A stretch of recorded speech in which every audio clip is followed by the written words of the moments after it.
How to public your story on Facebook.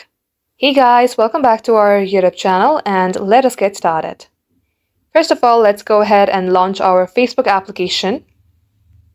Once done, get logged into your Facebook account. Tap onto the menu section or your profile page onto the top right corner. You will see a page like this. Here you will also see a gear icon. Tap onto it. Then scroll below until you find the option of Stories. You might find Stories under Audience and Visibility. Open the Stories option.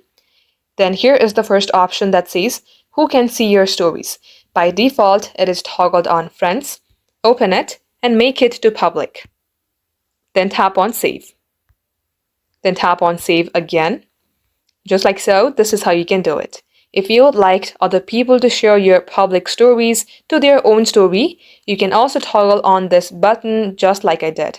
If not, you can leave it untoggled, and you can also explore other options of what you can do by sharing your stories in public.